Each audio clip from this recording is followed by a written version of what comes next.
लड्डू भैया। हाँ लड्डू भैया। म्यूट कर दो बेटा। Okay, good morning class. So let's start today's lecture.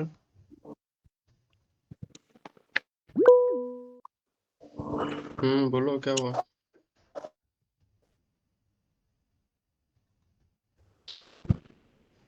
कुछ पूछना है?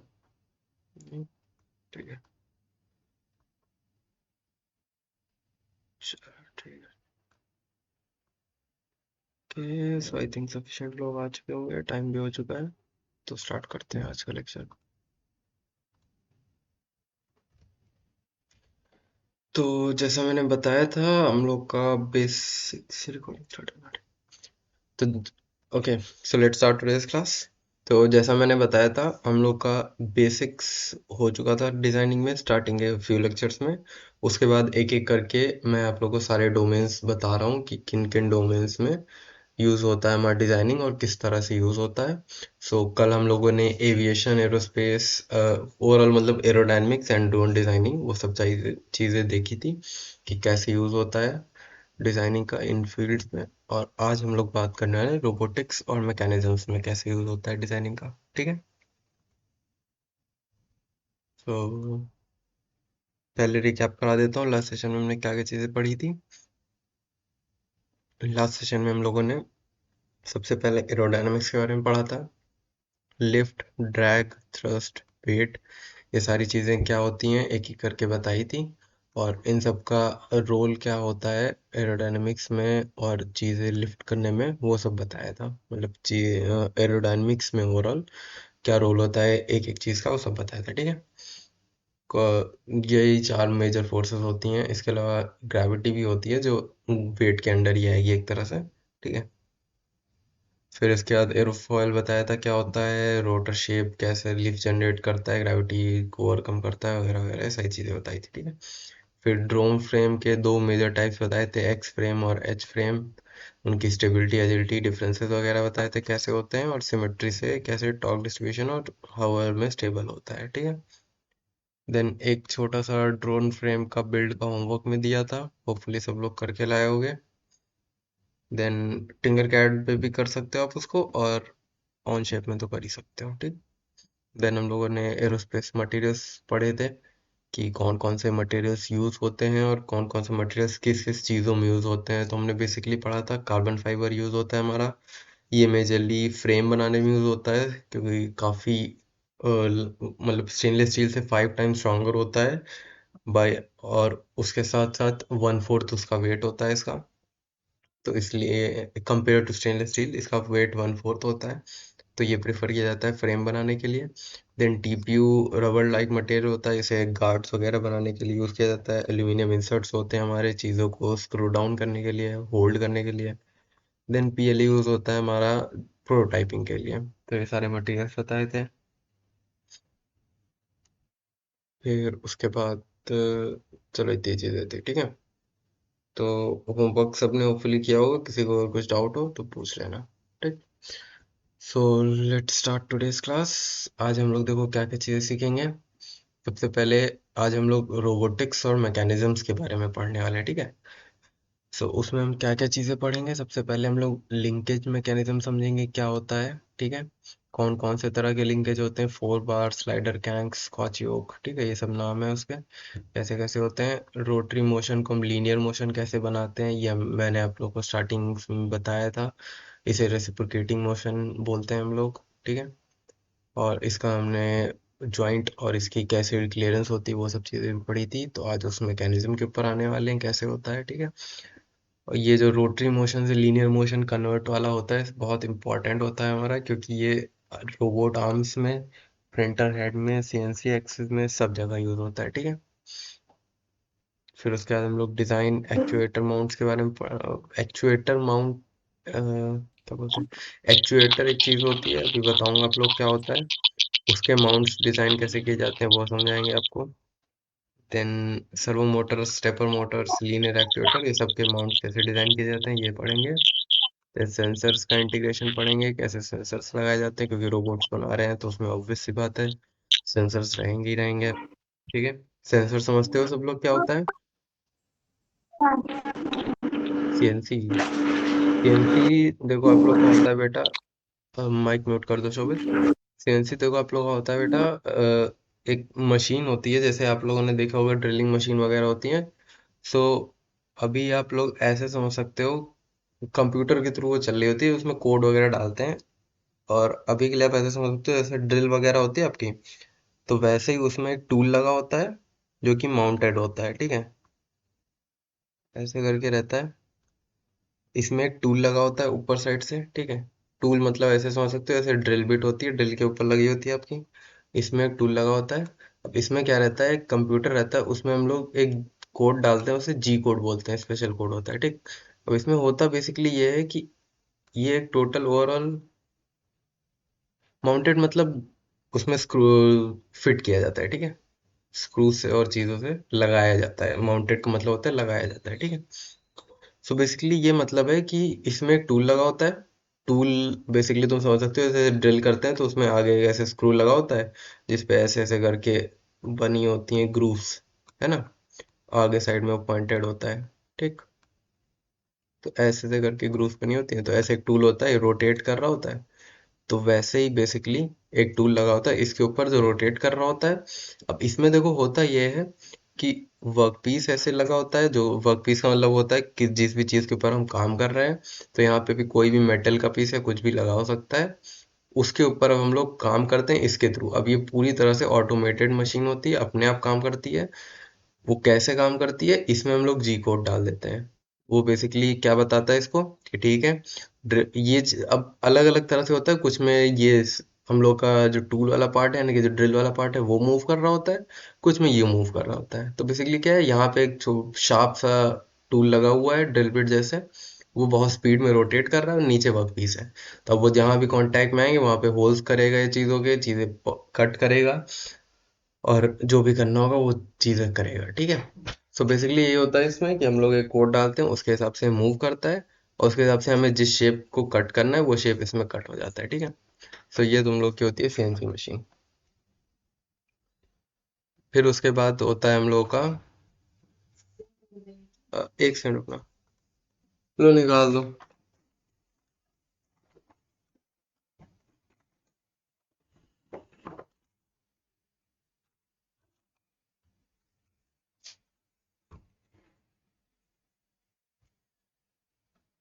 तो ये हो गया सीएनसी मशीन, ठीक है, समझ में आ गया। फिर इसके बाद हम लोग देखो सेंसर्स लगाने के लिए बताएंगे, रोबोट चेसिस कैसे बनती है वो देखेंगे। देन असेंबली कैसे होती है वो चीज़ देखेंगे, रोबोट्स के कैसे असेंबली होती है, कौन कौन से टॉलरेंसेस होते हैं, वो सब देखेंगे। उसके बाद हम लोग एक रोबोटिक्स इंजीनियर कैसे सोचता है वो चीज़ बताएंगे, ठीक है। देखो एक एक करके मैं आप लोगों को क्योंकि अभी जैसे ये आप लोगों के जितने लेक्चर चल रहे हैं वो बेसिक्स के लेक्चर हैं, हर एक चीज़ का बेसिक समझा रहे हैं आप लोगों को। सो एक एक करके हर एक चीज़ का बेसिक्स बताएंगे, ताकि आप लोग हर एक कैरियर और हर एक डोमेन के बारे में अच्छे से समझ पाए। कल जैसे मैंने बताया था एरोडायनेमिक्स इंजीनियर एक कैसे सोचता है, आज बताएंगे रोबोटिक्स इंजीनियर एक कैसे सोचता है, ठीक है। सो आज का हम लोग पहला टॉपिक स्टार्ट करते हैं, लिंकेज मैकेनिज्म, ठीक। लिंकेज मैकेनिज्म देखो क्या होता है, एक ऐसे समझ सकते हो लिंकेज, ठीक है, नाम से समझो। लिंक मतलब कोई ऐसी चीज दो दो चीजों को आपस में लिंक कर रही हो या कनेक्ट कर रही हो। तो ऐसी कोई भी चीज जो दो चीजों को कनेक्ट कर रही हो उसे हम लोग लिंक बोलते हैं, ठीक। अब लिंकेज मैकेनिज्म क्या होता है, जो दो चीजों के बीच में मोशन को कनेक्ट कर रहा हो, उसे हम लोग लिंकेज मैकेनिज्म बोलते हैं, ठीक है। सो लिंकेज मैकेनिज्म कई तरह के होते हैं, जैसे यहाँ पे देखो लिखे हुए हैं अलग अलग तरह के, ठीक है। इसमें सबसे ज़्यादा पॉपुलर और सबसे ज़्यादा यूज़ करने वाला कौन सा होता है, जब हम लोग रोटरी से लीनियर कन्वर्जन कर रहे होते हैं। रोटरी टू लीनियर कन्वर्जन का क्या मतलब हुआ कि हम लोग का एक मोशन है, जैसे तो हम मोटर का वो मान लो शाफ्ट, ठीक है। ये हमारी शाफ्ट है, ठीक। ये गोल गोल रोटेट करती है, सबने देखा होगा, ठीक है। तो हम लोग की मोटर की शाफ्ट जो है वो ऐसे गोल गोल रोटेट कर रही है, लेकिन हमें क्या है, रोबोट है जैसे हमारा, हमें उसे सीधे चलाना है, या फिर उसके हैंड को सीधे मूव करना है, ठीक है। तो चीज़ों को हमें, हमारे पास मोशन स्टार्ट करने के लिए क्या है, मोटर ही है हमारे पास। है ना। कोई ऐसा मोटर तुम लोगों ने देखा है जो मतलब चीजें लगाने पे तो वो हो जाता है, लेकिन कोई ऐसा मोटर देखा है जो डायरेक्टली ऐसे बैक एंड फोर्थ मूव कर रहा है, या सीधे ही मूव कर रहा हो? ऐसा नहीं देखा होगा। जित और अगर ऐसा देखा भी होगा तो उसमें गियर्स वगैरह लगे होंगे, उसके अंदर देखोगे तो एक सिंपल मोटर ही होगा तुम्हारा। सो ये हमें बेसिक है हम लोग का जो मेन मोशन जनरेट करने वाली चीज़ है इलेक्ट्रिसिटी से। हम लोग जो मेन मोशन जनरेट कर सकते हैं वो मोटर के थ्रू कर सकते हैं, और वो हमारा रोटेशन मोशन जनरेट करता है। अब इस रोटेशन को हमें लीनियर मोशन में लाना है, क्योंकि हमें लीनियर मोशन का भी काम होता है। सो इस कन्वर्जन के लिए हम लोग कई तरह के लिंकेज मैकेनिज्म यूज़ करते हैं। इसमें जैसे रोटरी टू लीनियर कन्वर्जन होता है, 4 बार ज्योमेट्री होती है, और हर एक रोबोट में इस मैकेनिज्म का यूज़ होता है। ठीक, अब देखो कैसे कैसे रहते हैं। सबसे पहले 4 बार लिंकेज। इसमें हम लोग क्या करते हैं, 4 रिजिड लिंक्स को ज्वाइन करते हैं एक पिन ज्वाइंट के थ्रू, जिससे एक क्लोज लूप बन जाता है। ठीक है। अब इसमें होता क्या है, जो क्रैंक होता है हमारा, यानी कि जो सर्कुलर घूमने वाली चीज़ होती है, वो पूरी घूम रही होती है। अब उसके साथ जो फॉलो करने वाली चीज़ है वो ऑसिलेट करता रहता है। और ये मोशन जो होता है हमारा, वो कार सस्पेंशन और रोबोट्स में यूज़ होता है। ये देखो कैसे होता है। जैसे मैंने उस दिन आप लोग को एक इंजन का दिखाया था, वैसे वर्क करता है ये हम लोग का लिंक 4 बार लिंकेज मोशन। ठीक है। क्रैंक के थ्रू, क्रैंक क्या होता है, तो बेसिकली जैसे ऐसे करके हमारा एक शेप शाफ्ट बनी, इसको हम लोग रोटेट करवा रहे हैं। ठीक है, किसी भी मोटर वगैरह से रोटेट करवा रहे हैं। अब इसमें एक शेप बनता है, उसे हम लोग क्रैंक बोलते हैं। क्रैंक देखो क्या शेप होता है, सामने से आप लोग को ऐसे दिखेगा कि एक सर्कुलर पार्ट यहाँ पे लगा है, और एक थोड़ा सा ओवल पार्ट इसके नीचे लगा है। ठीक है। साइड से देखोगे तो कैसे दिखेगा, एक शाफ्ट जा रही है। ठीक है। इसके ऊपर हमारा मोटर लग गया इधर से। फिर इसके बाद आप लोगों को दिखेगा यहाँ पे एक प्लेट ऐसे है, और फिर यहाँ से इसके एक और शाफ्ट कनेक्टेड है थोड़ा सा नीचे, यहाँ पे एक प्लेट ऐसे है। ठीक। और इसको आगे कंटिन्यू करोगे तो ये ऐसे फिर इसके बराबर आ जाएगी। ठीक। सामने से देखोगे तो ऐसे दिखेगा, दो, एक ऊपर है एक नीचे, और इधर से देखोगे तो ऐसे दिखेगा। अब इसको रोटेट करोगे तो क्या होगा, ये अपनी एक्सिस पे रोटेट होती रहेगी, और ये कैसे होगा, थोड़ा सा ऊपर जाएगा, थोड़ा सा नीचे आएगा, थोड़ा सा ऊपर जाएगा, थोड़ा सा नीचे आएगा। तो ये जितना मैकेनिज्म है हम लोग का, ये हम लोग का क्रैंक का मैकेनिज्म होता है। इसमें बेसिकली क्या होता है, अब देखो ये रोटेट कर रहा है, तो ये वाली जो मैंने छोटी शाफ्ट बनाई है, ये देखो क्या होगा, यहाँ पे जो हमारा है, तो ये तो सर्कल है, इस शाफ्ट को हम लोग घुमा रहे हैं, तो ये सर्कल, ये वाला जो हमारा मेन वाला है, ये सिंपली यहीं पे घूमता रहेगा।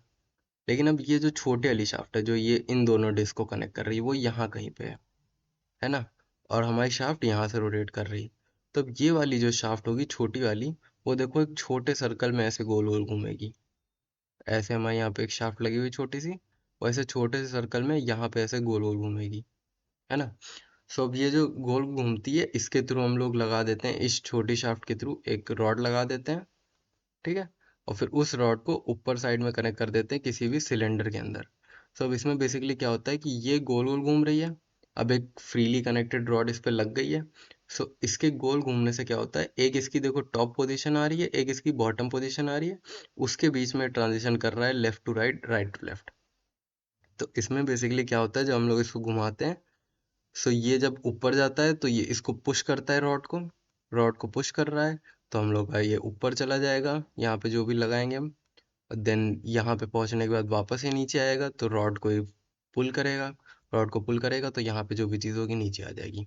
सो ये जो पूरा मैकेनिज्म हो गया हमारा, ये हम लोग का क्रैंक का मैकेनिज्म होता है। ठीक है। इसमें हम लोगों ने क्या किया, रोटेशन मोशन को लीनियर मोशन में कन्वर्ट कर दिया। ठीक। फिर होती है हम लोग की, जैसे यहाँ पे हो गया हमारा क्रैंक के थ्रू, फिर होता है स्लाइडर क्रैंक। यहाँ पे रोटेशन मोशन को pure linear motion, back and fourth motion में कन्वर्ट करते हैं। ये पिस्टन इंजन्स में यूज़ होता है, स्विंग मशीन्स में यूज़ होता है, सीएनसी राउटर हेड्स। और एक इसमें क्या होता है, एक जैसे इसमें ये वाला था, तो जैसे ये मैंने जनरल क्रैंक बताया। ठीक है। जनरल क्रैंक जो होता है हमारा, इस वाले में यूज़ होता है। और इस वाले में जैसे बताया था, तो 4 लिंक लग जाती हैं, जैसे यहाँ पे एक लगी हुई है, वैसे 4 लग जाएंगी, तो 4 बार लिंकेज हो जाएगा। और जब हम लोग का सिंपली यूज होगा तो वहाँ पे स्लाइडर क्रैंक हो जाएगा। ठीक है। तो देखो यहाँ पे एग्जांपल दिया है ना, पिस्टन इंजन में यूज होता है, स्विंग मशीन्स में यूज होता है, सीएनसी राउटर हेड्स में यूज होता है। ठीक है। देन देखो इसके बाद आ जाता है हम लोग का स्कॉच योक। स्कॉच योक, अब देखो क्या होता है, जब हम लोग की क्रैंक पिन यानी कि जो ये हम लोग की वाली ये जो मैंने रॉड दिखाई है, ये स्लाइड करती है एक स्लॉट में, जो जिसके ऊपर एक चीज लगती है जिसका नाम योक है। ठीक है, अभी दिखाता हूँ कैसे होता है वो। तो ये क्या करता है, एक रोटेशन मोशन को एक साइनोसोडल लीनियर मोशन में कन्वर्ट करता है। ये हाइड्रोलिक पंप्स, वॉल्व, एक्चुएटर में यूज होता है, और स्लाइडर क्रैंक से सिंपलर होता है स्मूथ ऑसिलेशंस के लिए। तो देखो, साइनोसॉइडल लीनियर मोशन क्या होता है, ये थोड़ा सा देखो ट्राई करता हूँ अगर तुम लोगों को समझ में आए तो। स्लॉट का देखो मतलब होता है, जैसे हम लोग समझते हैं कि एक होल सिलेंडर होता है, तो उसका जो होल वाला वर्जन होता है, ठीक है, तो उसमें जैसे हाँ ऐसे समझते हैं, सिलेंडर का जो होल वाला वर्जन होता है उसको हम लोग नॉर्मली होल ही कहते हैं, ठीक है। लेकिन जैसे हम लोग की किसी चीज का ग्रूव बना हुआ है, जैसे दरवाजे आप लोगों ने देखे होंगे, स्लाइडिंग डोर जो होते हैं, एल्यूमिनियम वाले स्लाइडिंग डोर होते हैं, या फिर आपके विंडो क्या समझ सकते हो, ड्रॉर्स लगे होते हैं। ड्रॉर्स में आप लोग नीचे देखोगे तो ऐसे करके ग्रूव्स बने होते हैं ना। तो कहीं पे भी ग्रूव्स बने हो या फिर कट बने हो रेक्टेंगुलर शेप में, ठीक है, तो उसे हम लोग बोलते हैं स्लॉट। ठीक है, स्लॉट का मतलब बेसिकली यही है, कोई भी रेक्टेंगुलर शेप कटआउट जहाँ पे किया जाए और उसमें हमारी चीज़ें मूव करनी हो, उसमें हमारी चीज़ें फिट करनी हो, तो उसे हम स्लॉट बोलते हैं, जनरल नेम है, ठीक है। सो अब हम लोग का इसमें क्या होता है, ऐसे इस वाले में हम लोग ऐसे कर रहे हैं, फ्रीली मूव होने दे रहे हैं यहाँ पे क्रैंक पिन को। यहाँ पे क्रैंक पिन को फ्रीली मूव नहीं होने देता, यहाँ पे क्रैंक पिन को सीधे रखते हैं। तो यहाँ पे क्या आता है, यहाँ पे एक और हम लोगों का ऐड हो जाता है, ये बोला था ना, स्लॉट ऑन द योक। तो यहाँ पे हम लोग की एक और रॉड यहाँ पे ऐड हो जाती है। अब देखो साइनोसोडल एक बार समझाने की ट्राई करता हूँ, साइनोसोडल लीनियर मोशन में क्या होता है। देखो सब लोगों ने साइन कॉस टैन पढ़ा होगा मैथ्स में, है ना। तो सब लोगों ने साइन नहीं पढ़ा अभी, चलो कोई बात नहीं, अभी पढ़ लोगे कुछ दिन में। सो बेसिकली क्या रहता है, हम लोग के ये ट्रिग्नोमेट्रिक फंक्शंस होते हैं, जो हायर क्लास में यहाँ पे हो भी, वो लोग थोड़ा समझ रहे होंगे, जिन लोग को हायर क्लास में नहीं हो वो भी थोड़ा ट्राई करो, समझ में आएगा, ठीक। तो बेसिकली क्या रहता है, साइन कॉस टैन हम लोग का मैथ्स में आते हैं, ट्रिग्नोमेट्रिक फंक्शंस इन्हें बोलते हैं। इसमें क्या होता है कि हम लोग का कोई भी ट्राइंगल होता है, राइट एंगल ट्राइंगल, ठीक है, कोई भी राइट एंगल ट्राइंगल होता है, इसमें हम लोग के एंगल्स होते हैं। अब इसमें हर एक एंगल के लिए हम लोग एक एक ट्रिग्नोमेट्रिक फंक्शन डिफाइन करते हैं। वो बेसिकली क्या होता है, ऐसे जैसे हम लोग एक से बताते हैं, साइन का, SIN इसको बोलते हैं, ठीक है। इसके अंदर एक एंगल की वैल्यू लिखी जाती है, और इसकी वैल्यू होती है ए। जितने भी ट्रिग्नोमेट्रिक फंक्शन होते हैं वो डिफाइन, वो हर एक एंगल के लिए डिफाइन होते हैं। ये जो दोनों एंगल होते हैं 90 डिग्री के अलावा एक राइट एंगल ट्रायंगल में, उसके लिए होता है। और ये कैसे डिफाइन होते हैं, जिस एंगल के लिए हम डिफाइन कर रहे हैं वो एंगल की वैल्यू यहाँ पे आती है, और हर एक अलग अलग ट्रिग्नोमेट्रिक फंक्शन के लिए यहाँ पे दो साइड्स आती हैं जो हमारे ट्रायंगल की होती हैं, ठीक है। तो साइन के लिए बेसिकली क्या होता है आप लोग का, परपेंडिकुलर बाई हाइपोटेनस, ठीक है। परपेंडिकुलर और हाइपोटेनस तो समझते होगे ना सब। ये आप लोग का परपेंडिकुलर होता है, ये बेस होता है, और ये हाइपोटेनस होता है, ठीक। तो ये तो थोड़ा सा मैथ्स का आप लोग का लेक्चर गया, तो छोड़ो। अब देखो थोड़ा सा जिन लोगों ने नहीं पढ़ा है साइन, अब वो इस पे इसको बस याद करने की जाए, देखने के लिए देख लो, और जिन लोगों ने पढ़ा है उनके समझ में आएगा, ठीक है। तो देखो बेसिकली क्या रहता है, साइन का आप लोग का जब हम लोग ग्राफ बनाते हैं एंगल के साथ, अलग अलग एंगल पे जब बनाते जाते हैं, तो वो ऐसे करके बनता है, ठीक है। ये first increasing then decreasing, first then increasing then decreasing. So ऐसा मोशन हमें चाहिए लीनियर में, मतलब कैसा चाहिए कि एकदम से तेज स्पीड में स्टार्ट हो, ऐसे लीनियर मोशन, जैसे मान लो ये हमारी रॉड है, ठीक। तो हमें क्या चाहिए, तेज स्पीड में पहले इस डायरेक्शन में जाए, फिर जाते जाते एकदम से स्लो डाउन हो जाए, एक मैक्सिमम लिमिट पे पहुंचे, फिर स्पीड में वापस आए, ठीक। यहाँ से जो ओरिजिनल पोजीशन थी उससे भी ज़्यादा पीछे तक जाए, और फिर वहां पे जाके एक पॉइंट पे आके स्लो डाउन हो जाए धीरे धीरे, एक मैक्सिमम लिमिट, फिर वापस से रिवर्स आ जाए, ठीक। तो हमें चाहिए ऐसा मोशन कि पहले स्पीड पकड़े, फिर मैक्सिमम लिमिट तक जाते तो उसकी स्पीड कम होती जाए, एक मैक्सिमम पॉइंट पे पहुंचे, फिर इस वापस से उतनी स्पीड में रिवर्स आए, एक मैक्सिमम लिमिट फिर वापस, ठीक है। तो मतलब स्पीड अप स्लो डाउन वाला हमें मोशन चाहिए। तो स्पीड अप स्लो डाउन वाला यहाँ पे जैसे जो मोशंस है वो हम लोग के थोड़ा सा कम साइनोसोडल है, मतलब थोड़ा सा कांस्टेंट स्पीड पे चल रहे होते हैं। लेकिन यहाँ पे क्या होता है, एकदम से स्पीड अप होगा, फिर स्लो डाउन हो जाएगा, फिर स्पीड अप होगा, फिर स्लो डाउन हो जाएगा, ठीक है। यहाँ पे लीनियर मोशन हम लोग का। तो इस तरह का जो लीनियर मोशन होता है वो हमारे का हाइड्रोलिक पंप, वॉल्व एक्चुएटर, सब एक्चुएटर्स बताऊंगा क्या होता है। हाइड्रोलिक पंप में यूज होता है, वॉल्व एक्चुएटर्स में यूज होता है जब हम लोग को कहीं पे भी बेसिकली स्लाइडर क्रैंक यूज करता है, जब हम लोग को स्मूथ ऑसिलेशन चाहिए होता है। स्लाइडर क्रैंक से ज़्यादा सिंपल होता है ये, ठीक। तो इसमें देखो बेसिकली क्या आता है, बस केवल जैसे मैंने ये बनाया था, क्रैंक बनाया था, देन एक पिन से डायरेक्टली लगा दी थी शाफ्ट, है ना। शाफ्ट या फिर जो भी हम लोग का पिस्टन हेड वगैरह है वो लगा दिया था। यहाँ पे उसके डिफरेंस ये आता है, क्रैंक पिन जो होती है एक स्लॉट में लगी होती है और उसके साथ हमारा योक कनेक्टेड होता है, मतलब डायरेक्टली नहीं कनेक्टेड है। ऑसिलेशंस का मतलब देखो मैंने स्टार्टिंग में आप लोगों को बताया था बेटा, ऑसिलेशन हम लोग का बैक एंड फोर्थ मोशन होता है। जैसे हम लोग का क्या बोलते हैं, रेसिप्रोकेटिंग मोशन जैसे बताया था, जब लीनियर मोशन हमारा बैक एंड फोर्थ हो रहा होता है तो उसे हम लोग रेसिप्रोकेटिंग मोशन बोल देते हैं। लेकिन जब हम लोग का मोशन बैक एंड फोर्थ हो रहा होता है एक आर्क में या फिर एक सर्कल के थ्रू, ठीक है, तो बेसिकली एक आर्क में जब हम लोग का मोशन बैक एंड फोर्थ हो रहा होता है तो इसे हम लोग ऑसिलेशंस बोलते हैं, ठीक है। सो इसमें क्या है बेसिकली, हाँ तो मत ध्यान दो उसमें, ठीक है। मैं बस एग्जांपल जस्ट बताने के लिए एक बार बता दिया हूँ। अगर तुमको समझ में नहीं आ रहा तो तुम अभी धीरे धीरे करके जब आगे क्लासेस में मैथ्स पढ़ोगे अपना तो धीरे धीरे समझ में आ जाएगा। अभी बस तुम इतना रखो कि ओवरऑल साइनोसॉइडल वेव का मतलब क्या है, ये चीज़, ये दो चीज़ें समझो। अगर ये नहीं समझ में आया तो इसमें बताओ कि बेसिकली हमारा क्या होगा। हमें ऐसा मोशन चाहिए जिसमें एकदम से स्पीड अप हो, फिर एंड पॉइंट पे पहुंचते पहुंचते स्लो धीरे हो जाए, फिर वहां पे पहुंचे हल्का सा टच करे उसको, फिर वापस एकदम स्पीड में वापस आ जाए। हमें ये चाहिए बस। बाकी अगर उतने में ना समझ में आए तो पूछना, ठीक। तो इसमें बेसिकली अब क्या है, क्रैंक हम लोग का डायरेक्टली कनेक्ट नहीं हो रहा है, उसकी जगह पे क्या, एक स्लॉट लगेगा, स्लॉट में लगेगा क्रैंक हम लोग का और योक से कनेक्टेड रहेगा। तो इसमें बेसिकली क्या है, एक और रॉड हमारी कनेक्ट हो गई है, ठीक।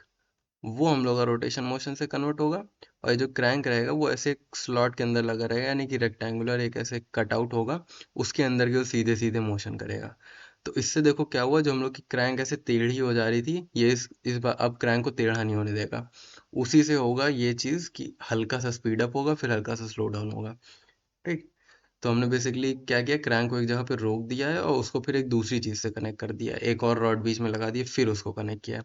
तो इससे ही वो चीज़ आ जाएगी, जब वो एकदम यहाँ एक्सट्रीम पोजीशन पे जैसे ही बीच में पहुंचेगा तो तेज से खींचेगा इसको, क्योंकि यहाँ पे सीधे रुका हुआ है। और देन जैसे ही टॉप पोजीशन पे पहुंचेगा तो स्लो डाउन हो जाएगा, फिर वापस से वही चीज़ हो जाएगी, ठीक। सो ये हो गया हम लोग का स्कॉच योक का मैकेनिज्म, ठीक। तो ये हम लोग के दो मैकेनिज्म्स हो गए, क्रैंक के और स्कॉच योक। क्रैंक के ही बेसिकली हैं सारे, एक हम लोगों ने फोल्डिंग के से देख लिया, एक स्लाइडर क्रैंक देख लिया, स्कॉच योक देख लिया। डिग्रीज ऑफ फ्रीडम अब देखो क्या होता है, क्योंकि हम लोग जैसे मैकेनिज्म्स के बारे में पढ़ रहे हैं, मोशन के बारे में पढ़ रहे हैं, तो डिग्रीज ऑफ फ्रीडम बहुत जरूरी है आप लोग को बताना। तो अभी जो यहाँ पे फॉर्मूला लिखा है उसको इग्नोर करो। डिग्रीज ऑफ फ्रीडम बेसिकली आपका क्या रहता है, नाम से समझो। फ्रीडम का मतलब क्या, आज़ादी, यानी कि किसी भी चीज़ को हम लोग कितने डिग्री का, यहाँ पे एंगल जो आप लोग का होता है वो डिग्री से मतलब नहीं है, डिग्री का यहाँ पे काउंट से मतलब है।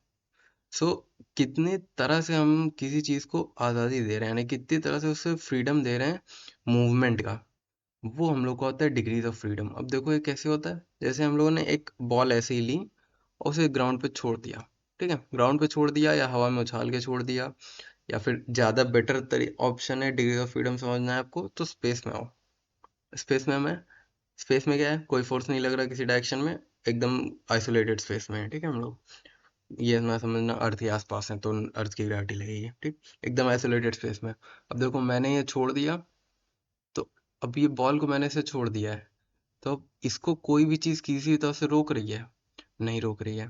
इसको अगर मैं ऐसे पुश करूँगा तो ऐसे चला जाएगा, इधर से पुश करूँगा तो ऐसे चला जाएगा, रोटेट कर दूंगा तो रोटेट हो जाएगा। तो मतलब इसके पास क्या है, हर तरह की डिग्री ऑफ फ्रीडम है, ठीक। ये जैसे चाहे वैसे मूव कर सकता है और जैसे चाहे वैसे रोटेट कर सकता है। सो इसमें क्या हो गया, तीन देखो मोशन की हो गई, एक इधर एक इधर एक इस डायरेक्शन में, तीन रोटेशन की डिग्री ऑफ फ्रीडम हो गई, एक तीन मोशन लीनियर मोशन की डिग्री ऑफ फ्रीडम हो गई, और एक रोटेशन की हो गई। ठीक है, ऑल डिग्री ऑफ फ्रीडम क्या पूछ रहे हो, समझ में नहीं आया। सो बेसिकली क्या है यहाँ पे, जो जिस भी जैसे भी इसको मोशन करना है वैसे कर पा रहा है। लेकिन अब देखो हमें मैकेनिज्म्स बनाने हैं, ठीक है, हमें जैसे बनाना है रोटेशन से लीनियर कन्वर्ट हो मोशन और ऐसे, तो हम ऐसे नहीं छोड़ सकते किसी भी चीज़ को। जैसे ये मेरा रोबोट का आर्म हो गया, उसके अंदर हम लोग का मान लो एक शाफ्ट लगी हुई है, तो मैं शाफ्ट को ऐसे नहीं छोड़ सकता कि वो अपने आप मन से रोटेट हो। हाँ, ऑल डिग्री ऑफ फ्रीडम का ये मतलब है कि इसके पास, जैसे मैंने बताया ना, डिग्री क्या है, काउंट है आप लोगों का। डिग्री क्या है, काउंट है। फ्रीडम का मतलब क्या है, हम उसे कितना मोशन किस किस डायरेक्शन में और कैसे कैसे मोशन होने दे रहे हैं। सो स्पेस में जैसे मैंने एक बॉल छोड़ दी, तो उसमें हम लोगों ने किसी तरह से उसको रोका ही नहीं है। किसी तरह से कुछ भी उस पर रोकने के लिए कोई भी चीज़ उसे रोक रही है, कुछ भी नहीं रोक रही है। तो इस कंडीशन में जब हम लोग आइसोलेटेड स्पेस में किसी चीज़ को छोड़ देते हैं, तो उसके पास maximum number of degree of freedom होते हैं, जितने पॉसिबल है हर तरह का। ठीक है, इसलिए मैंने ऑल यहाँ पे बोला है, क्योंकि यहाँ पे उसको कुछ भी नहीं रोक रहा, तो वहाँ पे उसके पास जितना पॉसिबल मोशन है, हर एक मोशन वो कर सकता है। ठीक, तो अब देखो इसमें बेसिकली क्या होता है, अब हम जैसे किसी भी चीज़ में मैकेनिज्म लगा रहे हैं, तो हमें क्या चाहिए, हम उसे रोक के रखना चाहते हैं। जैसे हम चाहते हैं कि ये, अगर हमें चाहिए कि लीनियर मोशन करे, तो हम उसे केवल वही डिग्री ऑफ फ्रीडम देंगे कि ये केवल लीनियर मोशन कर पाए। ऐसा ना हो कि हमने रोबोटम लगाया है, मैं चाहता हूँ ये लीनियरली मूव करे और ये रोटेट कर रहा है बैठ के। तो उसके लिए क्या करते हैं, हम चीज़ों को उस हिसाब से फिक्स करते हैं। तो इसमें बेसिकली क्या होता है, जैसे मैंने क्या बना दिया, मान लो कौन सा एग्जांपल दूं, जैसे अभी हम लोगों ने वो देखा था। हाँ, चलो अभी जो चीज़ समझाई है उसी से दिखाता हूँ। जैसे हम लोगों ने ये स्लाइडर क्रैंक देखा आप लोगों का, ठीक है। तो इसमें बेसिकली क्या था, एक बड़ी शाफ्ट, इसको बताओ, एक हम लोग का बड़ा सर्कल था, ठीक है, जो हम लोग की मेन शाफ्ट थी जो रोटेट हो रही, उसके ऊपर एक छोटी शाफ्ट लगी थी। अब ये इसके ऊपर रोटेट हो रही थी, ठीक है। तो अब देखो, यहाँ से हम लोग डिग्री ऑफ फ्रीडम समझते हैं। अब इसमें तीन चीज़ें हम लोग की, तीनों चीज़ों की डिग्री ऑफ फ्रीडम देखेंगे हम क्या क्या है। ठीक, सो ये हो गया हमारा। ठीक, ये हम लोग की क्या है, ये क्रैंक पिन है, ये क्रैंक शाफ्ट है, और ये हम लोग का हो गया पिस्टन। ठीक, तो हम लोग की तीन चीज़ें हो गई, क्रैंक शाफ्ट, क्रैंक पिन और पिस्टन। अब देखो इसमें हम लोग ये कर समझते हैं डिग्री ऑफ फ्रीडम का, कितनी कितनी हमने हर एक चीज़ को दी है। तो देखो ये तो हमारा, तो हम लोग का क्रैंक शाफ्ट है, वो हम लोग का मेन तुम लोग के इंजन से कनेक्टेड है। तो ये लेफ्ट राइट हम इसे जाने नहीं दे रहे हैं कहीं भी। हम इसे क्या कह रहे हैं केवल, कि ये रोटेट कर सकता है और कुछ नहीं कर सकता। सो हम के राइट इसको राइट। केवल रोटेट होने दे रहे हैं। तो केवल रोटेट होने दे रहे हैं, यानी कि हमने इससे केवल एक डिग्री ऑफ फ्रीडम दी है। अब समझ में आया कि हमें जितनी तरह से उसे मूवमेंट की अलाउ कर रहे हैं, मूवमेंट की अलाउंस जितनी तरह से दे रहे हैं, वो हम लोग का होता है डिग्री ऑफ फ्रीडम। तो क्रैंक शाफ्ट की डिग्री ऑफ फ्रीडम, यानी कि DOF जो शॉर्ट फॉर्म होता है डिग्री ऑफ फ्रीडम का, क्रैंक शाफ्ट की डिग्री ऑफ फ्रीडम, इसकी कोई यूनिट नहीं होती है। तो क्रैंक शाफ्ट की डिग्री ऑफ फ्रीडम कितनी हुई, 1, क्योंकि हम इसे केवल एक डायरेक्शन में, वो भी केवल रोटेट होने दे रहे हैं, ऐसे रोटेट नहीं होने दे रहे हैं। तो इसकी डिग्री ऑफ फ्रीडम कितनी हो गई, 1। अब देखो क्रैंक पिन को देखते हैं, अब ये क्या है, ये ऊपर जा रही है, साथ साथ में अगर इस वाले पॉइंट को देखें तो ये थोड़ा सा लेफ्ट आ रहा है, फिर यहाँ तक जाएगा तो थोड़ा सा राइट आ जाएगा। मतलब हम इसे लेफ्ट राइट होने दे रहे हैं, ऊपर नीचे होने दे रहे हैं। और इसके एक्सिस के अबाउट देखो तो यहाँ पे टेढ़ा है, यहाँ पे आएगा तो सीधा हो जाएगा, इधर जाएगा तो ये ऐसे टेढ़ा हो जाएगा, फिर यहाँ पे आएगा तो फिर से सीधा हो जाएगा। तो मतलब इसे हम रोटेट भी होने दे रहे हैं। तो क्रैंक पिन की डिग्री ऑफ फ्रीडम हम लोग की कितनी हो गई, 3 हो गई। दो तरह से हम इसे मोशन करने दे रहे हैं, लेफ्ट राइट ऊपर नीचे, और रोटेट होने दे रहे हैं। तो इसकी डिग्री ऑफ फ्रीडम 3 हो गई। वैसे ही पिस्टन का देखें, तो पिस्टन हम लोग का एक सिलेंडर के अंदर लगा होता है, इसको हम रोटेट नहीं होने देते हैं, लेफ्ट राइट कुछ भी नहीं होने देते हैं, सिर्फ ऊपर नीचे होने देते हैं। तो इसका डिग्री ऑफ फ्रीडम कितना हो जाएगा, इसका भी हम लोग का डिग्री ऑफ फ्रीडम 1 हो जाएगा। ठीक है, अब समझ में आया डिग्री ऑफ फ्रीडम क्या होता है।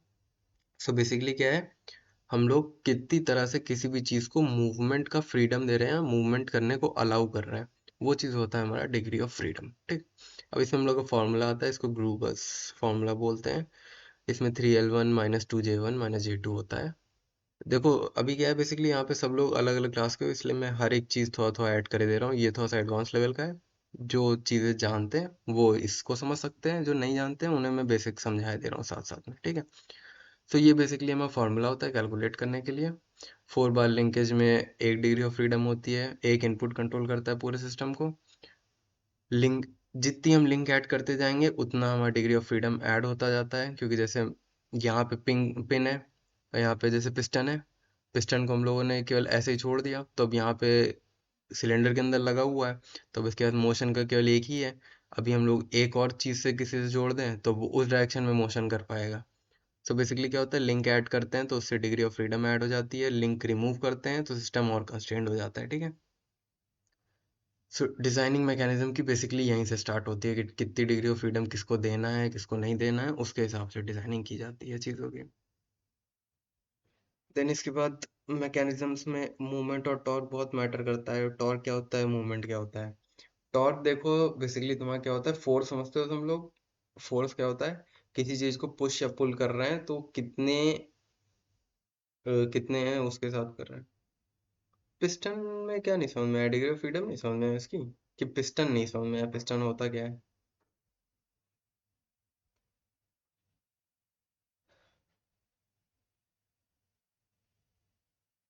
तो देखो बेसिकली क्या होता है, फोर्स हम लोग का पुश या पुल होता है। देखो पूछो, मैं बता दे रहा हूँ, ठीक है। पिस्टन में क्या नहीं समझ में आया, वो चीज़ बताओ, मैं बताता हूँ।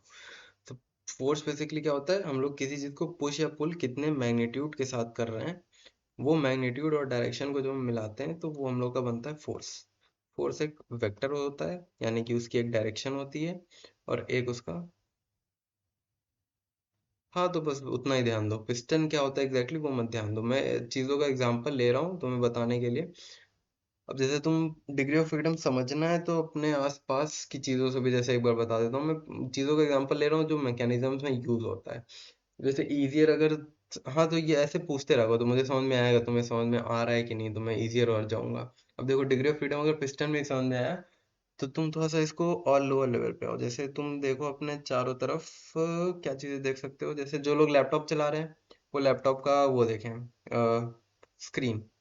लैपटॉप के स्क्रीन को हम केवल 1 डिग्री ऑफ फ्रीडम देते हैं, उसे रोटेट होने देते हैं। ऐसे यहाँ पे एक हिंज पे लगा होता है, ठीक है, ये आप लोगों का कीबोर्ड हो गया।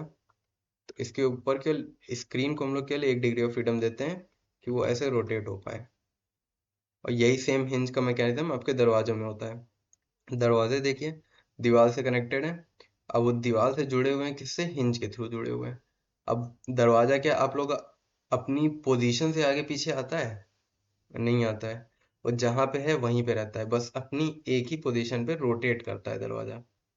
तो वहां पे हमने कितना उसको डिग्री ऑफ फ्रीडम दिया है, केवल एक। रोटेट करने का हमने उसे अलाउ किया है। देखो यहाँ पे जैसे मैंने क्रैंक बताया था, तो इसमें भी केवल रोटेट का हो जाता अगर इसकी, लेकिन इसकी क्या है, दोनों शाफ्ट वाले पॉइंट ऊपर नीचे मूव कर रहे हैं। यहाँ पे ये ऊपर नीचे मूव करता है, यहाँ पे ऊपर के साथ लेफ्ट राइट भी मूव करता है, इसलिए यहाँ पे 3 हो गई। लेकिन दरवाजा क्या है, एक पॉइंट पे हमारा फिक्स्ड है, यहाँ से हिलने नहीं दे रहे हम उसे। तो इसलिए मूवमेंट का डिग्री ऑफ फ्रीडम यहाँ पे खत्म हो गया, केवल रोटेशन का डिग्री ऑफ फ्रीडम बचा, ठीक। इसके अलावा और कौन सा एग्जांपल समझ सकते हो, जैसे ड्रॉअर का समझ सकते हो। जो आप लोग के टेबल्स में ड्रॉर्स लगे होते हैं, उसको देखो तो वो ऐसे करके लगा होता है, पीछे उसमें स्लॉट बना होता है, उसके ऊपर ही मूव करता है। क्या ये रोटेट कर सकता है इस डायरेक्शन में, नहीं रोटेट कर सकता है। क्या ये ऐसे रोटेट कर सकता है इस डायरेक्शन में, नहीं कर सकता है। वो केवल क्या कर सकता है, या तो आगे जा सकता है या तो पीछे जा सकता है। तो इसमें बेसिकली क्या है, केवल हम लोगों ने 1 डिग्री ऑफ फ्रीडम दिया है इसे लीनियर मोशन का, ठीक है। अभी बेटर समझ में है। तो ये बेसिकली हो गया हमारा डिग्री ऑफ फ्रीडम कैसे कैसे होता है, ठीक। अब देखो फोर्स हम लोग का क्या होता है, एक किसी भी चीज को हम कैसे कितना पुश या पुल कर रहे हैं कितने मैग्नीट्यूड के साथ, उस मैग्नीट्यूड की जो वैल्यू होती है, उस मैग्नीट्यूड का जो हम लोग का वेक्टर होता है उसे हम लोग फोर्स बोलते हैं। पुशिंग या pulling nature of anything is called force, ठीक है। सो इसका क्या होता है, एक मैग्नीट्यूड होता है, एक डायरेक्शन होती है। अब देखो जब हम लोग फोर्स लगा रहे होते हैं किसी भी चीज में, और उसका एक रोटेशन वाली चीज जनरेट होती है। जैसे हम लोग दरवाजे में है, दरवाजा ही अपना देख लो, ऐसे दरवाजा लगा हुआ है दीवार के ऊपर, ठीक है। सो अब इसमें हम लोग क्या लगा रहे होते हैं, फोर्स लगा रहे होते हैं, यहाँ पे धक्का मार रहे हैं, लेकिन ये सीधे मूव तो कर नहीं रहा है, एक डायरेक्शन में तो मूव कर नहीं रहा है, ये रोटेट कर रहा है। सो क्या हो रहा है कि हम इस पे लगा सीधे फोर्स रहे हैं, लेकिन इसमें मोशन जनरेट हो रहा है रोटेशन वाला। सो ये जो चीज होती है कि किसी चीज में हम एक लीनियर मोशन दे रहे हैं फोर्स के थ्रू, लेकिन उसमें रोटेशन जनरेट हो रहा है। तो वो रोटेशन क्यों जनरेट होता है? टॉर्क की वजह से जनरेट होता है। टॉर्क को डेफिनेशन एग्जैक्ट टॉर्क की बताऊं तो वो होता है कि the rotation the rotational component of a force is called torque. ठीक है। सो मतलब क्या है इसका, कि किसी भी चीज पे हम डायरेक्ट सीधे एक लीनियर फोर्स लगा रहे हैं, उससे जो हम लोग का रोटेट करने वाला कंपोनेंट जो जनरेट होता है, वो हम लोग का कहलाता है टॉर्क। टॉर्क देखो क्यों हो जाता है, बेसिकली अगर कोई चीजें एक जगह पे फिक्स्ड है तो उसकी वजह से होता है। जैसे यहाँ पे फिक्स्ड है, मैं यहाँ पे फोर्स लगा रहा हूँ, तो पॉसिबल नहीं है कि ये सीधे दरवाजा ऐसे ही चला जाए, है ना, सीधे पूरा ऐसे एंगल पे रुके रुके जा नहीं सकता, क्योंकि हमने यहाँ से रोक रखा है, यहाँ पुश कर रहे हैं। तो क्या होगा, यहाँ पे तो रुका हुआ है लेकिन ये चीज फ्री है, तो ये चीज अपना मोशन करने की ट्राई करेगी, तो वो रोटेशन हो जाएगा। अब देखो टॉर्क की वैल्यू क्या होती है, जितना फोर्स लगा रहे हो टाइम्स जो आर्म की लेंथ होती है, यानी कि जिस भी चीज पे हमारा लग रहा है फोर्स, उस चीज की लेंथ कितनी है, उसको फोर्स से मल्टीप्लाई कर दो, तो वो हमारी हो जाती है टॉर्क की वैल्यू। ठीक है। अब इसकी हो गया टॉर्क क्या होता है, अब देखो देखते हैं सर्वो सर्वो मोटर क्या होता है हम लोग का। अब देखो सर्वो, अगर हम लोग सर्वो मोटर एक बेसिकली मोटर रहता है नॉर्मल मोटर से थोड़ा सा बड़ा होता है। उसमें क्या होता है कि हम लोग एंगल प्रिसाइजली कंट्रोल कर पाते हैं, क्योंकि उसमें क्या होता है एक छोटी सी मोटर लगी होती है, लेकिन उसके ऊपर क्या होता है फिर गियर्स लगे होते हैं। गियर्स लगे होते हैं, उससे हमारा क्या होता है एक परफेक्ट हम लोग जितना चाहते हैं उतना उसका हैंडल मूव कर सकता है। जैसे मोस्टली इस पे एक साइडेड हैंडल लगे होते हैं, फिर डबल साइडेड भी हो सकता है। ठीक है। तो इसमें क्या होता है हम लोग प्रिसाइजली जितना एंगल चाहते हैं उतना मूव करा सकते हैं। लो आरपीएम हाई टॉर्क मोटर्स होते हैं। ठीक है। अब देखो सर्वो में क्या है, अगर 2 किलोग्राम सेंटीमीटर का टॉर्क जनरेट हो रहा है 2 सेंटीमीटर की आर्म पे, तो बेसिकली 1 किलो लिफ्ट करेगा। ये इसी से आया। टू यहाँ पे हो गया, यहाँ पे हमने आर्म की वैल्यू 2 रख दी। देखो फॉर्मूला वही है, T is equal to, formula देखो आप लोग का क्या है, T is equal to F times L. ठीक है। तो अगर एक भी चीज़ की यहाँ पे वैल्यू हमें पता होगी तो हम बाकी चीज़ों की वैल्यू निकाल पाएंगे। टॉर्क हम लोगों का 2 दिया है, आर्म की लेंथ 2 दी है, तो 2 को इधर भेजेंगे, डिवाइड होगा, 2 से 2 कट हो गया, एफ की वैल्यू हमारी 1 आई। तो मतलब अगर 2 किलोग्राम सेंटीमीटर टॉर्क वाला सर्वो आपने लिया है, उस पर 2 सेंटीमीटर की आर्म लगाई है, तो वो 1 किलो लिफ्ट कर पाएगा। ठीक है। अगर आपने आर्म की लेंथ डबल की तो फोर्स आधा हो जाएगा, क्योंकि ऑब्वियस सी बात है, ये देखो यहाँ पे मल्टीप्लीकेशन में, तो इसको जितना बढ़ाओगे उतना कम होता जाएगा। ठीक है। सो एक्चुएटर बेसिकली आप लोग के सर्वो जैसे ही होते हैं, चीज़ों को रोटेट करने में और हाई फोर टॉर्क लगाने में यूज होते हैं। ठीक है। तो जब भी हम लोग सर्वो एक्चुएटर वगैरह माउंट कर रहे होते हैं तो इस फॉर्मूले को ध्यान में रखते हैं। ठीक है। कि हम लोग का जितना टॉर्क कितना जनरेट होगा, जितनी फोर्स लगाएंगे टाइम्स जो आर्म की लेंथ होगी, ये हम लोग का फॉर्मूला याद रखते हैं जब भी कुछ भी हम लोग डिजाइन कर रहे होते हैं।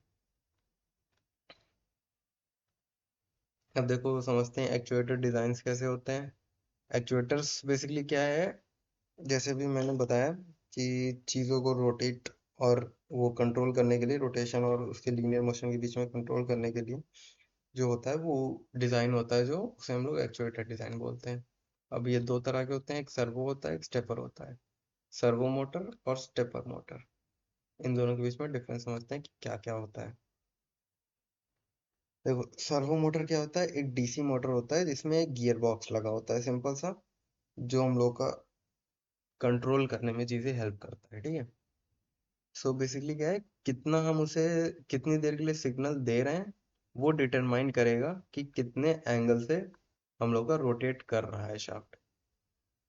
सो इसमें क्या होता है बेसिकली, लो आरपीएम हाई टॉर्क होता है, कि मतलब धीरे धीरे घूम रही है शाफ्ट, लेकिन उसमें टॉर्क बहुत ज्यादा है। टॉर्क का मतलब अब जैसे मैं बताया फोर्स से डायरेक्टली कनेक्टेड है, तो फोर्स से डायरेक्टली समझ सकते हो तुम। तो सर्वो मोटर में क्या होता है, वो धीरे घूम रहा होता है लेकिन उसमें पावर बहुत ज्यादा होती है। ठीक है। बहुत ज्यादा रोटेट करने की पावर होती है उसमें। तो हम लोग कितने सेकंड के लिए सिग्नल दे रहे हैं, उससे हमें डिटरमाइन होता है कितने डिग्री घूम रहा है। जैसे नॉर्मल एक सर्वो मोटर में लिया तो उसमें अगर हम लोग सिग्नल दे रहे हैं 1 मिली सेकंड के लिए तो 0 डिग्री, 2 मिली सेकंड के लिए तो 180 डिग्री, ऐसे करके होता है, ठीक है। फिर उसके बाद क्या है, पोजीशन कंट्रोल होता है उसमें। हर एक कमांड के हिसाब से, मतलब कितना सिग्नल दे रहे हैं उसके हिसाब से एक स्पेसिफिक एंगल घूमता है हमारा।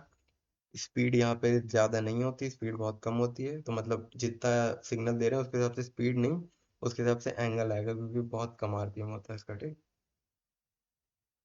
सो किसी भी एंगल पे लोड है होल्ड करके रख सकता है, क्योंकि उसमें जैसे डायरेक्ट मोटर नहीं होती हमारी। जैसे डायरेक्ट मोटर के शाफ्ट लिए उस पर कुछ भी लगा दिए, तो अब अगर हमने ऐसे छोड़ दिया लोड तो वो वापस रोटेट होके जहाँ जहाँ पे ग्रेविटी उसे सपोर्ट करेगी, मतलब जितना ग्रेविटी उसे पुश कर पाएगा वहां तक पुश कर देगा। लेकिन इसमें क्या होता है, साथ में और गियर्स भी लगे होते हैं, ठीक है। कई सारे ऐसे गियर्स लगे होते हैं, वो ऐसे लॉक करके रखते हैं। ऐसे करके ही होता है हमारा, ठीक। दो गियर्स ऐसे लीनियरली लगे होते हैं, ये इसके टॉर्क को बढ़ाते हैं। फिर एक तीसरा गियर इसके थ्रू जाता है, वो ऐसे कनेक्ट होता है, ठीक। टोटल ऐसे 5 गियर होते हैं लगभग। जो सबसे बेसिक वाला होता है उसमें 5 गियर्स होते हैं। फिर इसमें क्या रहता है, ये लॉक करके रखते हैं तो मैकेनिज्म को। तो इसमें क्या होता है, कोई भी लोड अगर, तो सर्वो मोटर में बेसिकली क्या होता है, कोई भी लोड अगर तुमने लगा दिया तो जिस एंगल पे लगा के रखा है उस एंगल पे रुका रहेगा। ऐसा नहीं होगा कि वो लोड उसको घुमा देगा सर्वो मोटर को। ये रोबोट आर्म्स में, टिल्ट कैमरास में, स्टीयरिंग लिंकेज में, ये सब जगहों पे यूज किया जाता है सर्वो मोटर, ठीक।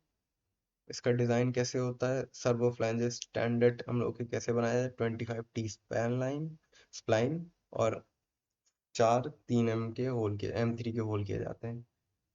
इसमें बेसिकली क्या है, 25T का मतलब ये है, जो मैंने बताया था फर्स्ट क्लास में टी बार और एच बार बनाते हैं।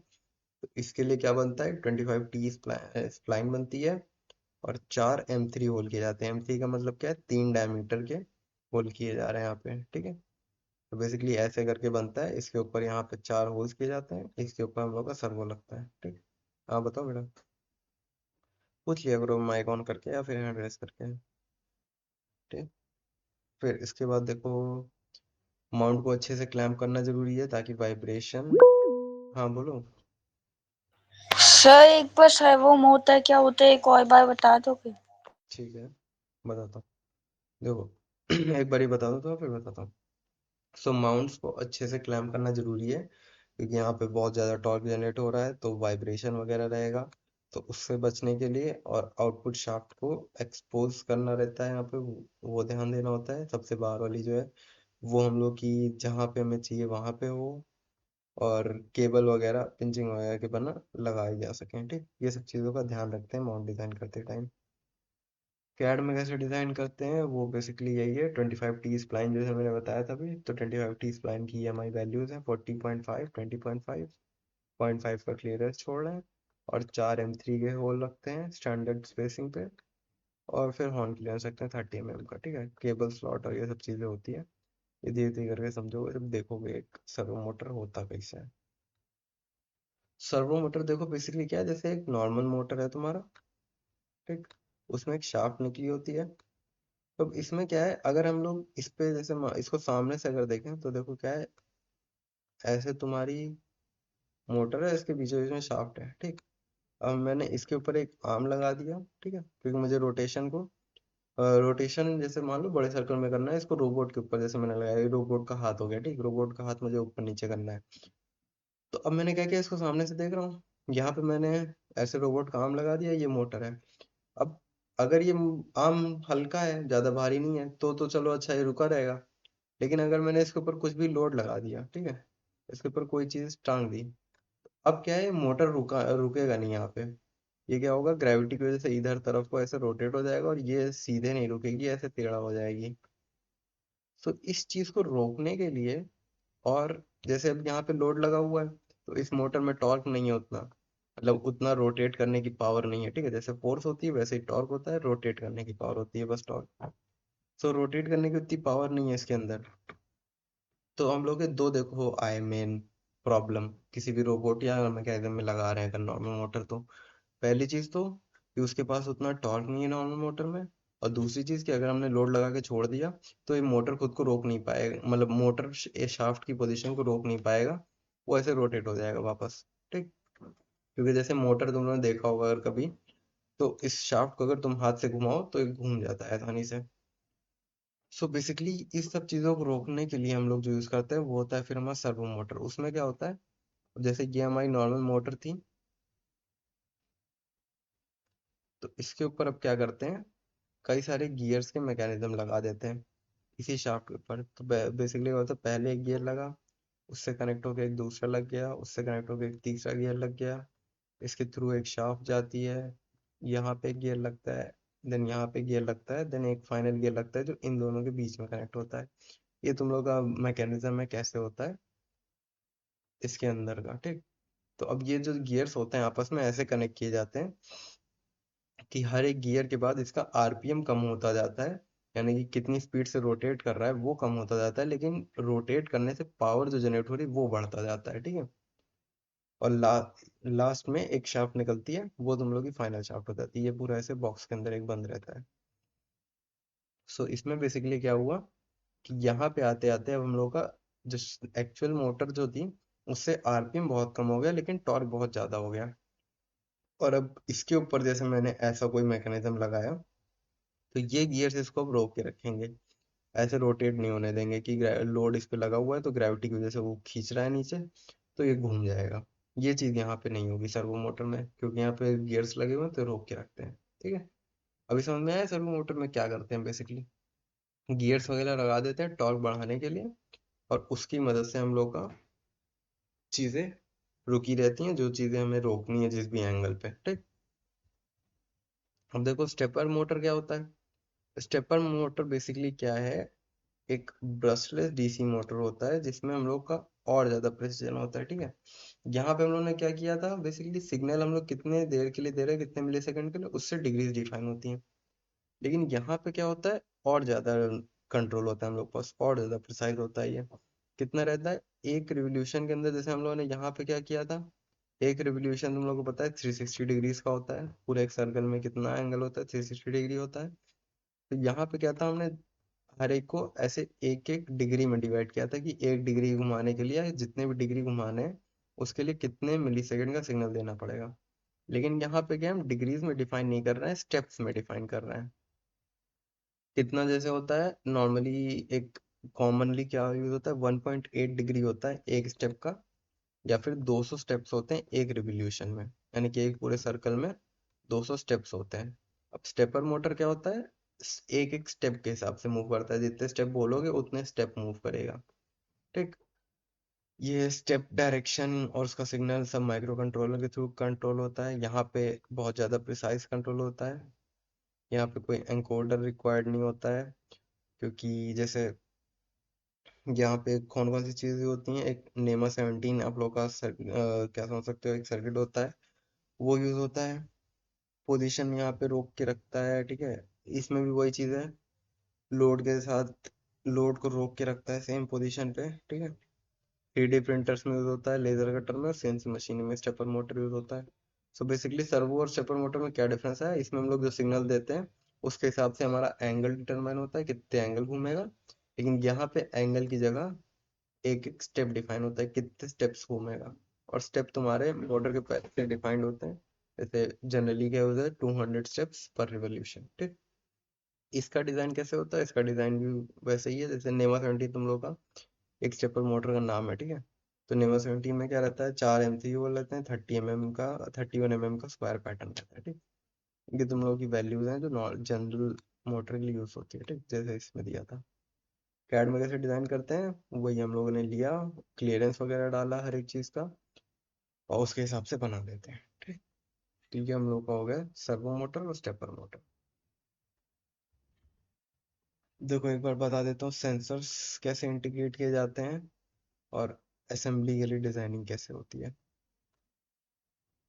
तो देखो अब जैसे तुम लोग का रोबोट्स वगैरह बन रहे हैं, जैसे अगर रोबोट्स तुम लोग देखे होंगे, वीडियोस देखे होंगे रोबोट्स के, तो देखा होगा रोबोट्स में क्या रहता है कि हम लोग का बनता है रोबोट कोई भी, तो उसमें उसकी आंखें रहती हैं, आंखों में तुम ध्यान से देखो तो उसमें जो यूज हो रहा होता है उसे अल्ट्रासोनिक सेंसर बोलते हैं। जैसे देखे होंगे तुम लोगों ने रोबोट्स, अगर उसके सामने जाओ तो फिर वो हेलो बोलता है या फिर हाथ मूव करता है। बेसिकली क्या है, वो चीज़ों को डिटेक्ट कर रहा है अपने सामने। सेंसर जैसे तुम लोगों ने अगर पढ़ा होगा आईओटी की जो क्लास हुई थी उसमें, सेंसर तुम्हारा क्या रहता है, किसी भी सराउंडिंग एनवायरनमेंट से फिजिकल प्रॉपर्टीज जो है, यानी कि एनवायरनमेंट की, आपके आसपास की चीज़ों की जो फिजिकल प्रॉपर्टीज हैं, उनको हम सेंसर्स क्या करते हैं, डिटेक्ट करते हैं और एक सिग्नल में कन्वर्ट करके हम किसी भी माइक्रो कंट्रोलर या किसी भी सीपीयू वगैरह चिप्स वगैरह को प्रोवाइड करते हैं। तो सेंसर क्या काम करता है, सराउंडिंग या एनवायरनमेंट से फिजिकल प्रॉपर्टीज को एक सिग्नल में कन्वर्ट करके किसी सीपीयू या माइक्रो कंट्रोलर को देता है। अब वो जो सेंसर होगा उसके हिसाब से जिस अलग अलग सेंसर अलग अलग फिजिकल प्रॉपर्टीज को बताते हैं। जैसे तुम लोग का टेम्परेचर सेंसर हो जाता है, ह्यूमिडिटी सेंसर हो जाता है, अल्ट्रासोनिक, इंफ्रारेड, जो जो सेंसर है वो अपने हिसाब से जिस चीज़ के लिए डिज़ाइन किया गया है वो फिजिकल प्रॉपर्टी या एनवायरनमेंट की प्रॉपर्टी को सिग्नल में भेजेगा, ठीक। तो अल्ट्रासोनिक सेंसर तुम लोग का होता है वैसे ही। अल्ट्रासोनिक क्या सेंसर होता है, तुम लोग उसमें दो ऐसे करके लगे होते हैं, दो ऐसे करके यहाँ पे लगे होते हैं, इसको समझ सकते हो, एक रिसीवर होता है, एक तुम लोग का ट्रांसमीटर होता है। इसमें क्या रहता है, इसको ध्यान से देखोगे तो ऐसे दो सिलेंडर लगे होते हैं। तो इसका मैं एक्चुअल फोटो दिखा देता हूँ तो ज़्यादा बेटर देख पाओगे। इसमें बेसिकली क्या रहता है, दो सिलेंडर रहते हैं, उस पर प्लेट्स लगी होती हैं, और जब हम सिग्नल दे रहे होते हैं उसमें, तो वो प्लेट वाइब्रेट करती है तो उसमें जनरेट होती है अल्ट्रासोनिक वेव्स। वेव सब लोगों ने पढ़ी होगी, तो कई तरह की होती हैं, इंफ्रारेड वेव, अल्ट्रासोनिक वेव, ठीक है। सो अल्ट्रासोनिक वेव बेसिकली ये देखो यहाँ पे जाली से लगी हुई, इसके अंदर ये देखो यहाँ पे दो प्लेट्स लगी हुई हैं। जब इसमें सिग्नल देते हैं तो इसमें भी बेसिकली क्या होता है, एक हम लोग का ट्रांसमीटर वाला होता है, एक हम लोग का रिसीवर वाला होता है। तो ये क्या करता है, एक ट्रांसमिट करता है सिग्नल को, अल्ट्रासोनिक वेव इसने भेजी। अब सामने जो भी कुछ है, जैसे सीधे वाला कोई, चलो सामने जो भी कुछ है वहां पे जाएगा, अल्ट्रासोनिक वेव उससे टकराएंगी और वापस आएंगी। फिर दूसरा वाला उसको डिटेक्ट करेगा कितनी देर में वापस आई अल्ट्रासोनिक वेव। तो इस चीज के थ्रू हमारा क्या होता है, तो हमें अल्ट्रासोनिक वेव की स्पीड पता है कितनी स्पीड होती है, उसके थ्रू क्या होता है, हम डिस्टेंस कैलकुलेट कर लेते हैं कितना टाइम लगा वेव को वहां से वापस आने में, इसके थ्रू, ठीक। तो ये तुम लोग अल्ट्रासोनिक वेव हो जाता है। जैसे सर्वो मोटर भी दिखा देता हूँ, ये मैंने फोटो ये ब्राउज करता हूँ। सर्वो मोटर, जैसे सर्वो मोटर का गियर बॉक्स अगर किसी चीज में दिखाया हो, हम्म, इसमें देखो हम लोग का दिख रहा है, ठीक है, इसमें दिखाता हूँ।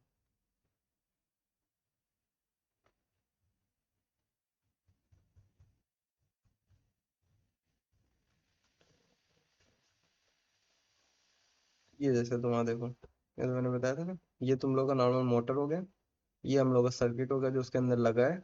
यही सर्किट बेसिकली डिफाइन कर रहा है कि हम कितना सिग्नल दे रहे हैं तो कितनी डिग्री घूम रहा है। ये हम लोग का मोटर हो गया, उसमें देखो, हाँ देखे होगे इसे, कई कई जगह पे यूज होता है, ठीक है।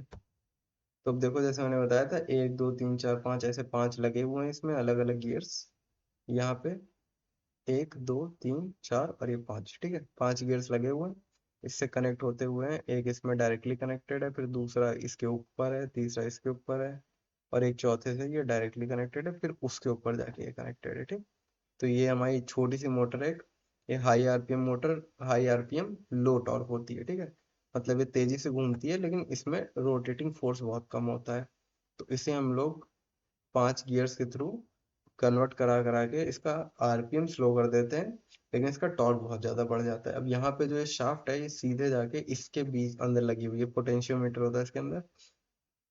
सो ये बेसिकली क्या करता है, यहाँ पे जो सर्किट लगा हुआ है, वो यहाँ पे शाफ्ट एक सीधे जाती है, इसमें कनेक्टेड रहती है, तो उससे ये शाफ्ट पता लगा पाती है कितना रोटेशन हमारा हो रहा है, ठीक। तो उस हिसाब से सिग्नल देती है कि हाँ इतना सिग्नल हमने भेजा तो इतने डिग्री रोटेट हुआ, ठीक। तो ये तुम लोग का बेसिकली सेटअप हो गया सर्वो मोटर का। अब जैसे स्टेपर मोटर भी एक बार दिखा देता हूँ, स्टेपर मोटर कैसे रहता है। स्टेपर मोटर तुम लोग का इस तरह का दिखता है, ठीक है।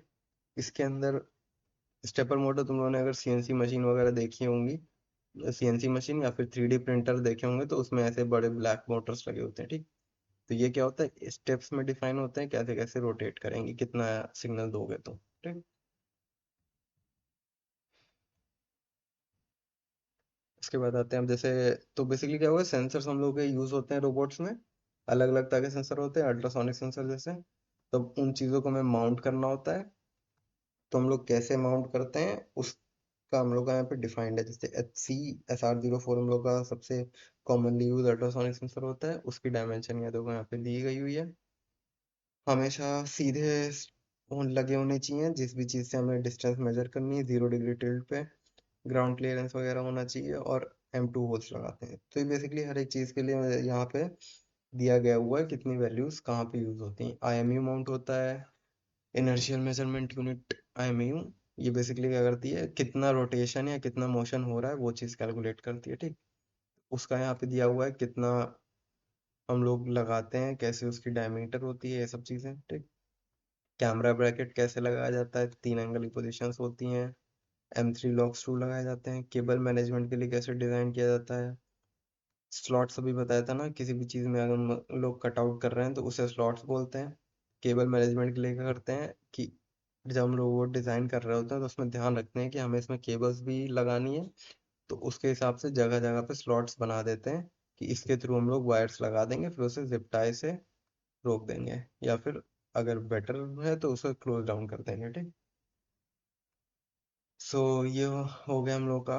रोबोट जब हम लोग डिज़ाइन कर रहे होते हैं तो उसमें क्या क्या चीज़ों का ध्यान रखते हैं। जो हम लोग के सेंसर्स माउंट करने हैं, उनके लिए स्पेसेस बनाते हैं। IMU माउंट करने के लिए स्पेसेस बनाते हैं। कैमरास के लिए ब्रैकेट्स बनाते हैं। केबल मैनेजमेंट के लिए हम लोग स्लॉट्स बनाते हैं, ठीक है। असेंबली के लिए जब कर रहे होते हैं तो क्या चीज़ों का ध्यान रखते हैं कि टॉलरेंसेस का ध्यान रखते हैं, कि अगर एक जगह पे 2-3 तरह के मोशन हो रहे हैं तो टॉलरेंसेस आपस में जुड़ते जाएंगे। स्टैकअप का वही मतलब है कि जुड़ते जाएंगे। 3 पार्ट्स को हम लोग आपस में जोड़ रहे हैं तो हर एक में अगर 0.2 mm का टॉलरेंस है तो ये एक एक करके जुड़ता जाएगा, और 0.6 mm का टोटल एरर बन सकता है अगर सही से हम लोगों ने चीज़ें नहीं बनाई तो, ठीक है। फिर इसके बाद फास्टनर स्ट्रैटेजी क्या होता है बेसिकली कि M3 जो हम लोग का स्टैंडर्ड होता है उसे हम लोग ज़्यादा से ज़्यादा यूज़ करें हर जगह पे। बेसिकली ये रहता है कि जो भी हम लोग बना रहे हैं उसमें ये ध्यान रखते हैं बहुत अलग अलग तरह के स्क्रूज ना यूज़ करें। जितना हो सके उतना स्टैंडर्ड वाले स्क्रूज यूज़ करें, M3 M5 3-4 तरह के। तो हर एक जगह पे क्या होगा, एक ही टूल से काम हो जाएगा तुम लोग का, और एक ही तरह के स्क्रूज लगेंगे हर जगह पे। बेसिकली इसका यही रीज़न होता है और कुछ नहीं, ठीक है। असेंबली सीक्वेंस का ध्यान रखते हैं कि किस चीज़ को किस सीक्वेंस पे लगाना है। पहले प्लेटफॉर्म, फिर मोटर्स, फिर व्हील, फिर बैटरी, फिर सेंसर रेल लगाएंगे, फिर उसके ऊपर सेंसर, और फिर लास्ट में वायरिंग। तो अगर सीक्वेंस गलत कर दिया तो कुछ भी चीज़ जल सकती है या कुछ भी चीज़ गलत हो सकती है। फिर क्या करते हैं, फिट्स को एक्चुअली में चीज़ों के ऊपर लगाने से पहले हम लोग फिट एक बार टेस्ट करके देखते हैं कि एक हम लोगों ने बनाया पहले, एक पार्ट बनाया, फिर उसको एक बार चेक करते हैं जो हम लोग का इंस्ट्रूमेंट्स और इक्विपमेंट है हमारे पास उसके साथ सही फिट हो रहा है कि नहीं हो रहा है। अगर नहीं हो रहा तो उसको फिर से चेंज करते हैं उसकी क्लियरेंस वैल्यूज वगैरह, और फिर बाद में फाइनली हम लोग बनाते हैं, ठीक। तो ये हम लोग का हो गया। रोबोटिक्स के लिए जब बना रहे होते हैं तो उसका सेंसर इंटीग्रेशन में किन चीज़ों का ध्यान रखते हैं, और जब असेंबली कर रहे होते हैं तो किन चीज़ों का ध्यान रखते हैं, ठीक। तो आज का आप लोग का होमवर्क रहेगा रोबोट चेसिस का एक बनाने का। ये मैं सेंड कर दूंगा। तो इसमें बेसिकली क्या है, देखो रोबोट चेसिस बनाना है। चेसिस का मतलब होता है कोई भी एक बेस वाला प्लेटफॉर्म जिसके ऊपर हम लोग का मोशन जो चीज़ें कर रही हैं उसे माउंट किया जा रहा है, ठीक है। जैसे आप लोग की कार रहती है तो कार में चेसिस किस चीज़ को बोलते हैं, जो सबसे नीचे एक मेन बेस लगा होता है, ऐसे करके होता है, ठीक है। ऐसे करके फिर ऐसे, ठीक, ऐसे करके होता है। इसमें 2-3 और ऐसे निकले होते हैं। तो ये बेसिकली क्या होता है, ये चेसिस होता है कार का। तो एक बेस किसी भी चीज़ का जिसके ऊपर हमारी सब चीज़ें लगाई जा रही हैं उसे हम लोग चेसिस बोलते हैं। तो सबसे पहले रोबोट का एक चेसिस बनाएंगे। उसमें क्या होगा, एक मेन प्लेटफॉर्म बनाएंगे। यहाँ पे हम लोग की बेस प्लेट हो जाएगी। इसमें सारे कंपोनेंट्स लगेंगे, ठीक है। ये वर्क प्लेन के बीच में सेंटर पे लगा देंगे। देन इसमें माउंट ब्रैकेट्स लगाएंगे। देन इसमें मोटर शाफ्ट के लिए होल्स करेंगे। देन एक कास्टर माउंट लगाएंगे, छोटा सा एक बॉक्स बनाएंगे उसके लिए। और फिर बैटरी के लिए स्पेस बनाएंगे, और फिर सेंसर रेल बनाएंगे। सेंसर रेल बेसिकली क्या है, जैसे स्लॉट्स होते हैं वैसे एक एल्यूमिनियम के ऐसे करके लगे रहते हैं। एल्यूमिनियम के ऐसे करके ग्रूव्स बने होते हैं, जैसे हम लोग के नॉर्मल ट्रेन्स होती हैं, रेलवे पे चलती हैं।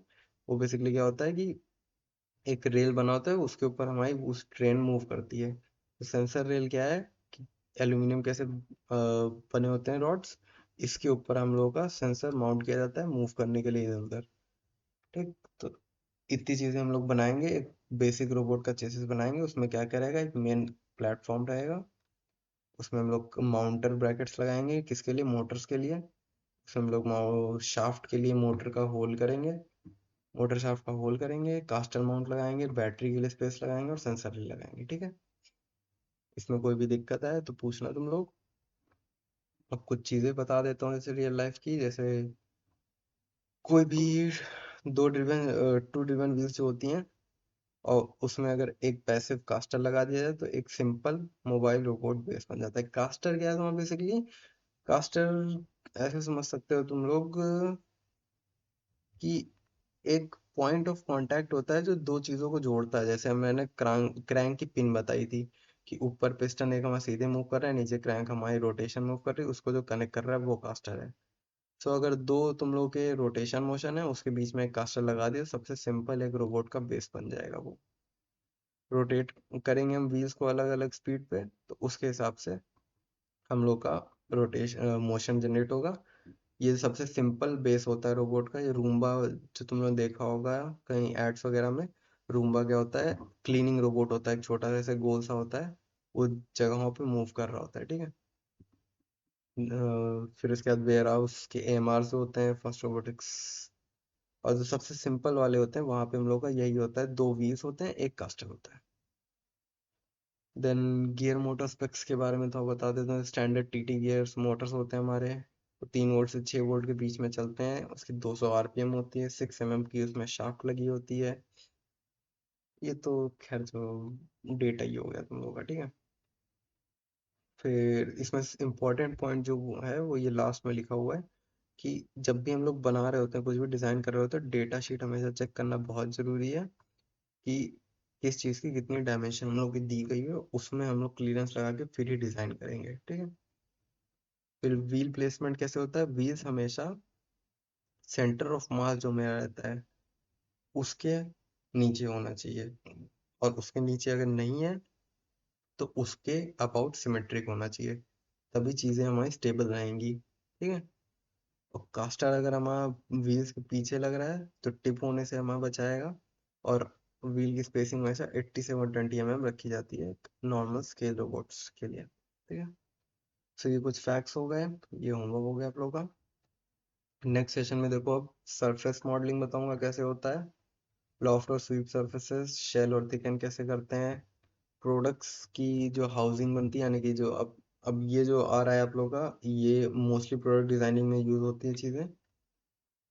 प्रोडक्ट जो आपके आसपास जितने भी देख रहे हो, जैसे कोई भी फोन हो गया आपका, हेयर ड्रायर हो गया, या फिर कुछ भी चीजें हो गई, उसमें की हाउसिंग, हाउसिंग का मतलब क्या है, जिस चीज के अंदर सब कुछ हम रख रहे हैं वो कैसे डिजाइन होता है, और एडवांस फिलेट्स और एस्थेटिक्स के लिए कैसे बनाया जाता है, ये सब चीजें बताऊंगा। ठीक है। सरफेस मॉडलिंग आप लोग क्या रहता है का नेक्स्ट क्लास में बताऊंगा अच्छे से डिटेल में। सरफेस मॉडलिंग बेसिकली क्या रहता है, कोई भी ऐसे प्लेट या पार्ट्स जिनकी थिकनेस बहुत कम है। जब थिकनेस बहुत कम होती है किसी चीज की, तो उसे हम लोग पार्ट की जगह सरफेस में काउंट करते हैं। अब सरफेस मॉडलिंग एक बार सीख लोगे तो जैसे प्रोटाइप कार वो मॉडलिंग वगैरह देखे होगे सब, वो सब सरफेस मॉडलिंग में होता है, तो वो सब चीजें बना पाओगे। ठीक है। तो थैंक यू क्लास। होपफुली आज की क्लास में सबको सब कुछ समझ में आया होगा। किसी को आज की क्लास का कुछ भी डाउट है, अगर कुछ भी डाउट हो तो पूछ सकते हो। किसी को कुछ नहीं पूछना।